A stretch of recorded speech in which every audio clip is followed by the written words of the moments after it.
Joe fans, Joe Motion Videos 82 here. It is time for another G.I. Joe toy review, and today we're going to be looking at one of my childhood action figures, the 1988 Spearhead and Max.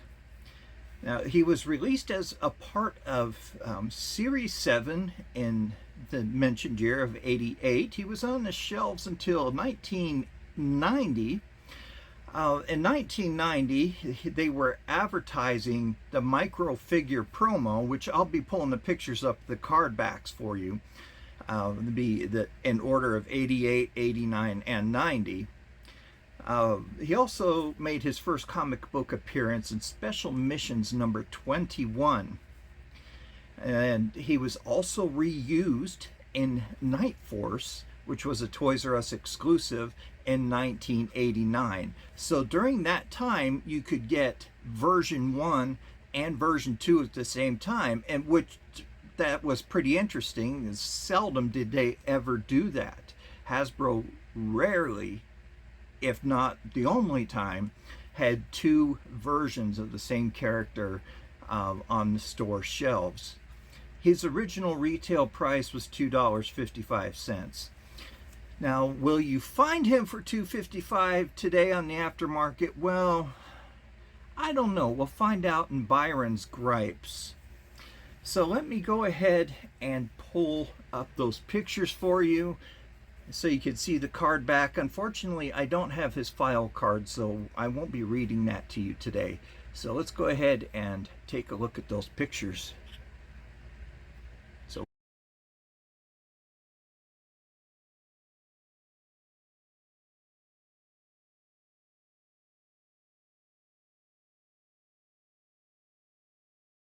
Okay, so pretty cool. I enjoy looking at the card backs, as I'm sure all of you guys do, and you could see that there were different figures that were released. The newer ones start off in the upper left hand corner and work their way across to the right and all the way down to the bottom.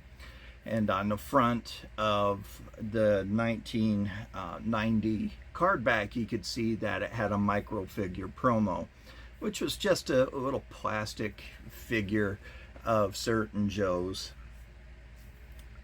This one, as I had mentioned before, is from my childhood.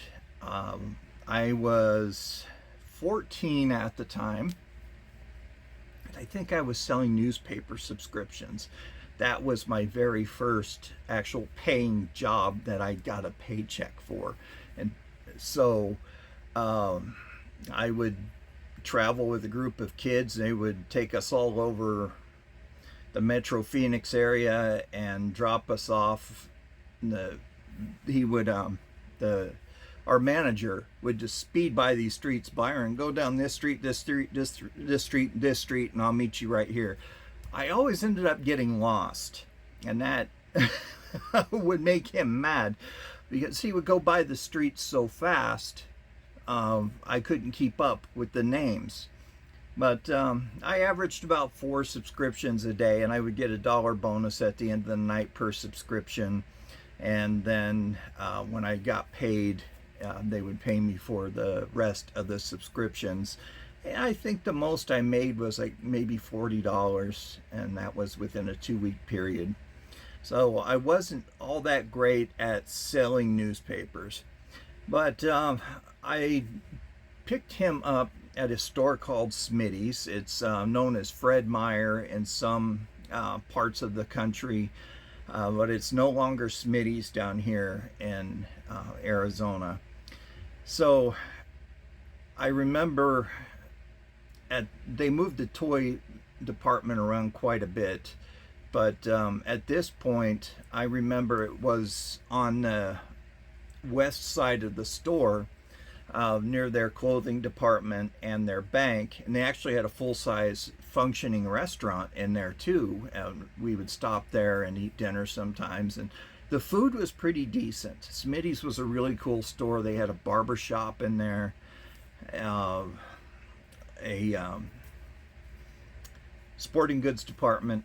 But anyway, I would always head right to the toy department, and I remember looking at the figures that were released in '87, and there was this kid there just making fun of all of these. He was the hardcore, has to be military style Joes, and he was looking at Jinx and, you know, saying how stupid it was that they have a figure all in red and that it's a ninja. And then he looked at SPEARHEAD MAX. He said, well, how could this be a desert figure and blend in when he's bright orange and has a bright orange backpack and blah blah blah. He was just a loudmouth, and I tolerated him and continued looking until he left. And I bought SPEARHEAD and Max. Why?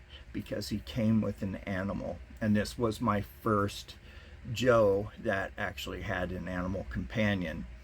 So he got a lot of playtime out here. I didn't have a desert figure. I didn't get Dusty in 1985, so he was my first desert figure. And I had a lot of fun with him.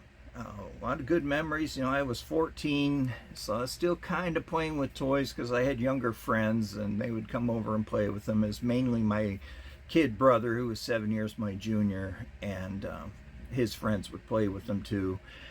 So I'm surprised that I still have all of his accessories. So anyway, let's go ahead and get into the review. You guys know me, you've been watching me long enough. I enjoy sharing my childhood memories of these action figures and vehicles. So let's go ahead and take a look at this guy. He is pretty cool. So here we go. All right, so here he is, SPEARHEAD and Max. Let's go ahead and take a look at Max first. Max is a bobcat, native to the American Southwest region. I'm not sure if bobcats are in other states. I'm sure they're down in Mexico as well. They're maybe a size and a half bigger than your domestic cat. They're generally spotted. This one is not. They are very adorable, but they can attack you. A few years ago we had a bobcat that was rabid that attacked a man, and the guy was hiking and he was armed, and he shot the bobcat and got his rabies shots. But the detail on him isn't too bad. You can see he has his fangs. His ears are kind of set back a little bit, meaning he's in attack mode. They are born with a bobbed tail. You can definitely see the fur that they sculpted onto this figure. Not too bad. He's a pretty cool little cat, done, you know, up in brown, you know, to blend in with the desert. I have yet to see one in the wild. Here is his knife. I don't know why they call this a knife. It looks more like a machete than anything. This is one of my least favorite accessories, although it does have a cool looking blade on the front, and the hilt is pretty decent, and the handle is, if you can see the design on there, it is a wrapped handle. Now, spearhead is a term that's used for somebody who goes out and is ahead of the rest of the troops. So he's more like a scout. You spearhead a mission, you're the first one out there, you're the tip of the spear type thing. His second accessory is this backpack. You can see it's done up in this blaze orange or a burnt orange color. He has another knife sculpted on there, 3 canteens, good man. You need plenty of water in the desert. He has his bedroll rolled up here and strapped to the bottom of his backpack, and he has additional pouches on each side, and they even sculpted on straps for the top of the pack. Pretty nice. They did some great detail work on this. And he also comes with this very weird looking gun. He has double magazines on there for some reason. additional bullets sculpted onto the butt of the rifle, and he has a serrated bayonet. It comes with a shoulder strap. Some people cut these off, so watch out for that. I know it was very annoying as a kid playing with these and having the shoulder strap kind of sticking out. So I could see why kids would cut those off. But this one, it's a cool rifle. It's definitely not, what could I say, a real world weapon. But the double magazine, that is a cool feature. Right here is the mechanism which you could use to cock the rifle to fire this magazine, and right here on this one. So he has double magazines and more bullets on this side. Maybe it doubles as a sniper rifle. Who knows? The imagination is your limit on this. It also has a flash suppressor there on the front. His last accessory, now I have not had his helmet off since I purchased him, unless my brother took it off. This is more of a modern helmet for the day. This is a Kevlar helmet. It has that cloth cover on it and the elastic band that goes around to cover or hold the cloth down onto the helmet. And these paint applications are pretty cool, done up in the burnt orange camouflage. And Spearhead himself, not too bad looking of a guy, very serious look on his face, brown hair, eyes are painted brown, brown eyebrows. Down here on his uniform, you can see that he has a shoulder pad, and his bullets used to be gold, but these have rubbed off over the years as a bandolier, and I take it this is body armor. It's kind of quilted. There's additional pouches on it, and some sort of a pouch or an insignia here on his chest, pouches on both of his arms, painted elbow pads, done up in that khaki brown color. His joints are pretty tight, so I'm not going to force them very far. He has a web belt and pouches that go all around. He has that, of course, the bright orange camo pattern on him. Very high boots, which, you know, these are nice for crawling around in the sand dunes. You stand lesser chance of getting sand in your boots. I have gotten sand in my shoes and my boots before, and it's very uncomfortable walking with it. So if there are any veterans of Desert Storm or Iraqi Freedom or Afghanistan and they're watching, thank you guys very much. I'll dedicate this Desert Soldier to you guys, but I'm sure you know about getting sand in your boots as well, especially with Desert Storm, because the boots had little eyelets in them, and I've heard veterans come back and say those eyelets would pop out sometimes and you would get sand in your boots, and those eyelets were made for ventilation. But great looking figure all in all. I really like this guy. I'm very happy that I bought him. To put his backpack on, of course the bedroll goes on the bottom and his canteen's pointed up.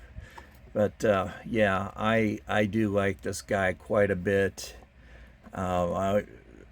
If I had Dusty, I'd pair him up with Dusty. By 88, my buddy John was gone in Colorado, so we couldn't have played with these together. But this knife, machete, whatever you want to call it, I think it sucks. Sorry guys, this is one accessory he really didn't need, and yeah, I'm just not a fan. All right, so let's go ahead and get into my favorite segment, Byron's Gripes. Oof, not griping about that. Lovely. So for those of you who are just joining, or just tuning in, Thank you very much for stopping by. I greatly appreciate it. Welcome to the Toy Dungeon. I do Byron's Gripes as a means of entertainment.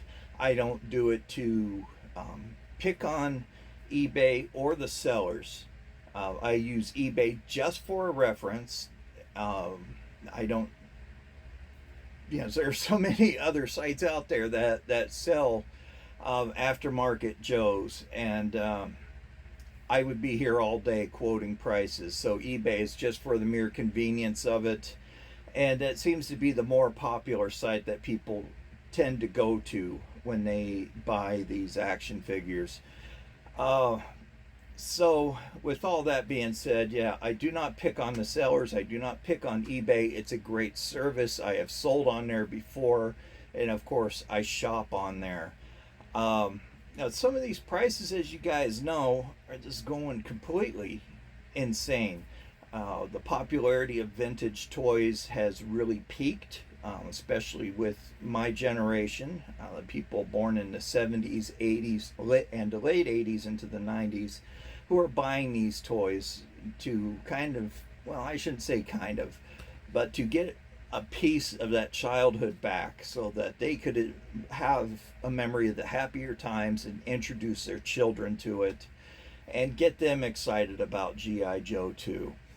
So if you're looking for this guy, I only found a few on the aftermarket. He's really not all that popular of a figure. Of course, the Night Force, if I would have researched that one, you need a credit score of 720 or better to buy him. That is how expensive Night Force is, because it's an exclusive. But I'm just getting a headache thinking of Night Force. Cool figures nonetheless. So if you want one complete, out of the package, $39 or better offer, and that comes with a file card. That is not bad. I personally would not spend $40 on him, but I'm a tightwad. If it comes to purchasing things for other people, I'm pretty generous, but for myself, no, I couldn't justify $40, and I would definitely negotiate with this guy to try to get the price down a little bit. So one that's by himself with just his helmet, $11.99. Definitely so. I would put that up with deal of the day, because you could buy his accessories pretty cheap, and what I call build on a budget. But watch for shipping and taxes, because that could possibly put you above the $40 mark. In that case, you would want to buy the one that was $39.99 with the file card. Okay, here is one with no accessories, just Max, his Bobcat, $17.45. Okay, I'll put that up with deal of the day as well. That's not too bad. His file card is $9.67. Here's one just by himself, bare bones, which I call it when it has absolutely no accessories. $5.50 all the way up to $9.96 or better offer. Deal of the day on both of those. Well, actually, there are like 4 of them, so that the price range is between $5.50 up to $9.96. So those are all deal of the day. I would definitely jump on those. If you customize, you could do your own Night Force if you want. Here is one that is carded. That is $171. I'm going to put that with deal of the day too. I personally would not buy that. If I buy a carded figure, it is at a very good price, and I do have some vintage carded that I will eventually open up. But I would not spend $171 on this. But the card looked in pretty good shape. The figure was not starting to yellow. On my example, I failed to point that out. His face, if you could see that, if it shows up, is starting to yellow a little bit. I have not had that happen with the face on a figure. It's usually the uniform. So that's pretty interesting. Here's another one without the Bobcat. He's complete with a file card, $10.99. Yes, definitely so. Buy that all day. Deal of the day on that one. His file card, I only found one. That was $5.95. Again, that's pretty good, but they wanted about $6.50 to ship. And, you know, I know you want to, people need to make extra money. I get it. You know, people sell on eBay for a living. But you could just simply put that in an envelope, maybe add 2 pieces of cardstock so it won't bend in the mail, and, you know, ship it for, you know, $1, mail it, you know, for $1.99 or more. So they're wanting to make a little extra money off of that. His Bobcat is $7.95 up to $9.99. There were 3 of them. So there you have it. That is all I could find on him. I didn't see anything for his weapon or for his gun, or, sorry, I'm leaning forward to put him on the table, for his gun or his knife. That lame accessory. I've never liked it. I still don't like it, but hey, that's just me. That might be your favorite accessory, and I apologize for that. So anyway, guys, thank you so very much for tuning in. Remember, Cobra Convergence is going on this month all the way up to the 30th or 31st. I can't remember how many days are in July. Can't see the calendar from here. But,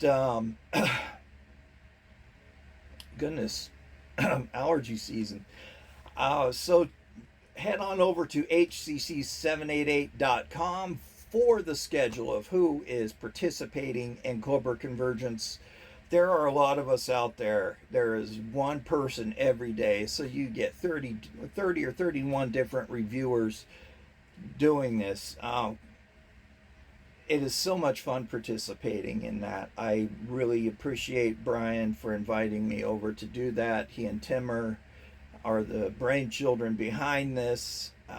It is a great idea. It gives a chance for reviewers to showcase their talents. I'm not very talented. I'm more of a storyteller. I don't have all the technical software to make cool videos and, you know, little pop-ups here and there. I want to keep it simple and make you feel more at home. That's just my style. I'm not very technically inclined, so I don't use that software. So anyway, you guys, you take care. You stay safe out there. Thanks again for tuning in. And if you want to, please like, share, and subscribe.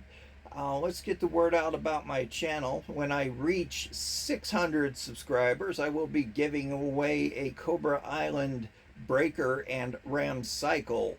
Yes, I will be doing that. Just a way to thank you guys for being subscribers and just being my friends. I've made a lot of friends off this channel, and I am very grateful for that. Please leave me a comment. I answer back. If I have missed your comment, I do apologize, because sometimes YouTube does not send those to my email or to my comment section to alert me of them. So I have to actually go through and scan each video to see your comments, and I do answer back. So Droz Walker, I remember you had one that was like a month late. I'm sorry about that, partner. I did answer you though. So yes, I do love that. I love answering your comments. That's my favorite part of this show. So you guys take care. Stay safe out there. Remember to be kind to everyone. You never know what kind of day somebody is having. And especially be kind to animals. They know nothing but unconditional love. So until next week, this is Joe Motion Videos 82 signing off. Vampire did his version of a quick look of some toys that he got. He just wanted to let you guys see those. He might have a video popping up this week as well. So anyway, you guys take care. We'll see you next week for another G.I. Joe toy review. Until then, this is Joe Motion Videos 82 signing off. Bye-bye.